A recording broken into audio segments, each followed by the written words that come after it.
Hey there, hope you all are doing good. So, this is the beautiful book, I Am a Voice Without a Form by Swami Vivekanand, which has a wonderful message by none other than our beloved President Dr. APJ Abdul Kalam, which says, reading, I Am a Voice Without a Form has been a very inspiring experience. When Swami Vivekanand says, blessed are the pure in heart, for they shall see God. This purity of heart will bring the vision of God. It is indeed the theme of whole music of the universe. This thought has indeed influenced my conscience that blessed are the pure in heart, for they shall see God. Swami Vivekanand called for arousing the sleeping soul to self conscious activity. It is indeed evolution of righteousness in the mind leading to actions of removing the pain and sufferings. What a beautiful message to the religions from Swami Vivekanand. My name should not be made prominent. It is my ideas that I want to be realized. Let us do that, and Almighty will bless our society.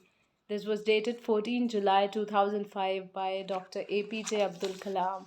Now, moving forward to one of the most famous speeches in the history, that is the address at the World Parliament of Religions, Chicago, 11th September 1893, by Swami Vivekanand. Unity in Diversity. Sisters and brothers of America, it fills my heart with joy unspeakable to rise in response to the warm and cordial welcome which you have given us. I thank you in the name of the most ancient order of monks in the world. I thank you in the name of the mother of religions, and I thank you in the name of millions and millions of Hindu people of all classes and sects. Now, when Swami Vivekanand spoke, Sisters and Brothers of America, he got a thundering applause.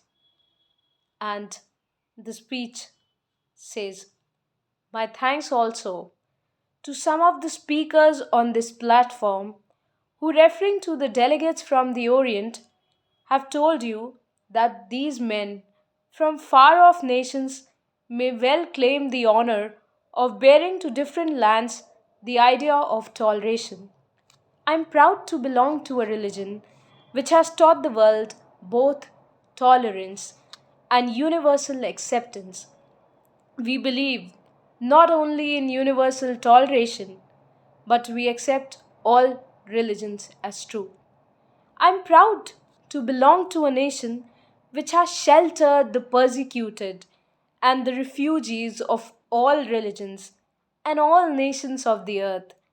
I'm proud to tell you that we have gathered in our bosom the purest remnant of the Israelites who came to southern India and took refuge with us in the very year in which their holy temple was shattered to pieces by Roman tyranny.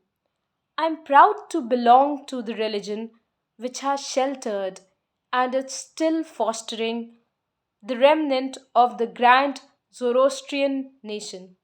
I will quote to you, brethren, a few lines from a hymn which I remember to have repeated from my earliest boyhood, which is every day repeated by millions of human beings. As the different streams, having their sources in different places, all mingle their water in the sea, so, O Lord, the different paths which men take through different tendencies, various though they appear, crooked or straight, all lead to Thee. The present convention, which is one of the most august assemblies ever held, is in itself a vindication, a declaration to the world of the wonderful doctrine preached in the Gita. Whosoever comes to me, through whatsoever form, I reach him. All men are struggling through paths which in the end lead to me. Sectarianism, bigotry, and its horrible descendant fanaticism have long possessed this beautiful earth. They have filled the earth with violence, drenched it often and often with human blood, destroyed civilization, and sent whole nations to despair. Had it not been for these horrible demons, human society would be far more advanced than it is now.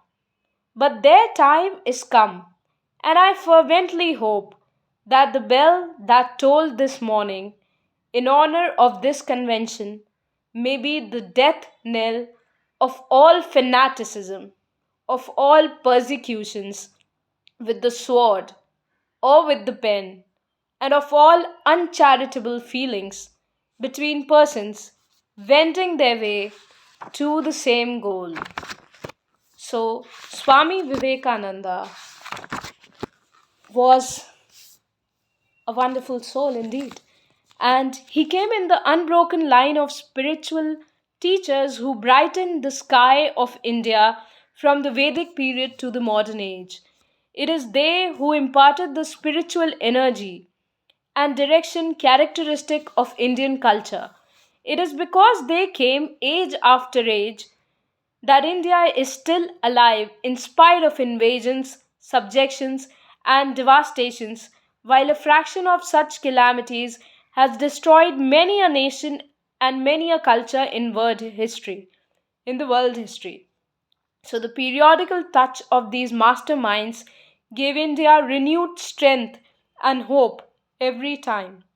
By the end of the 18th century, India had become old and effete, broken and dispirited, and awaited either dissolution and death or reintegration and life. Her innate spiritual strength burst forth at the prospect of this danger, and a new life came to her by the beginning of the 19th century. She accepted the challenge of the age and resolved to meet the challenge in a creative and constructive manner. This process of reawakening continued throughout the century, throwing up great leaders and movements. And towards the end of the century, it found its full maturity and consummation through the lives and teachings of its most dynamic and authentic representatives like Swami Vivekanand and Swami Ramakrishna Paramhans, Sri Ramakrishna Paramhans, and Swami Vivekananda. Though born in India, they represented the spiritual hopes and aspirations of all mankind. They were universal souls in the language of Romain Rolland. Vivekananda took India out of her isolation of centuries and brought her into the stream of international life and thought. He awakened the people of India to the realities and demands of the modern age. Swami Vivekananda was a spiritual teacher of a rare type, himself immersed in the bliss of God. He came down to the ordinary levels of men and women. To him, these were not two separate fields but one. And he expressed this truth in his great equation Work is Worship. He taught humanity a philosophy which combines external action in a spirit of service for the enrichment of society with internal action for the spiritual enrichment of the individual. In the language of the Gita, action and inaction, karma and gyan, become one. This equation is the essence of Swami Vivekananda's spiritual message, a message which has been left to us in the 9 volumes of his complete works. The spirit of that message has been beautifully summarized for us by his gifted Western disciple, Sister Nivedita, in a powerful passage in her introduction to the complete works of Swami Vivekanand. Says she, if the many and the one be indeed the same reality, then it is not all modes of worship alone, but equally all modes of work, all modes of struggle, all modes of creation, which are paths of realization. No distinction henceforth between sacred and secular. To labor is to pray, to conquer is to renounce. Life is itself religion.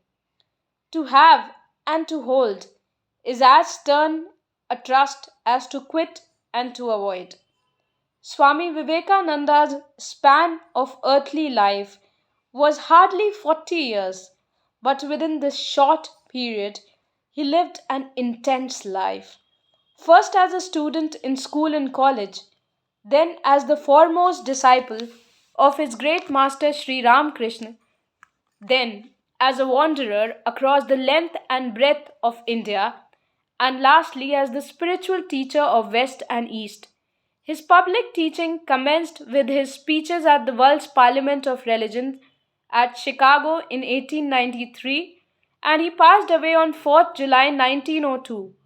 He spent 4 intense years in the United States and England, and 5 equally intense years in Bharat, our beloved India, delivering his message of a universal and practical spirituality and setting in motion a movement as an effective conduit for the furtherance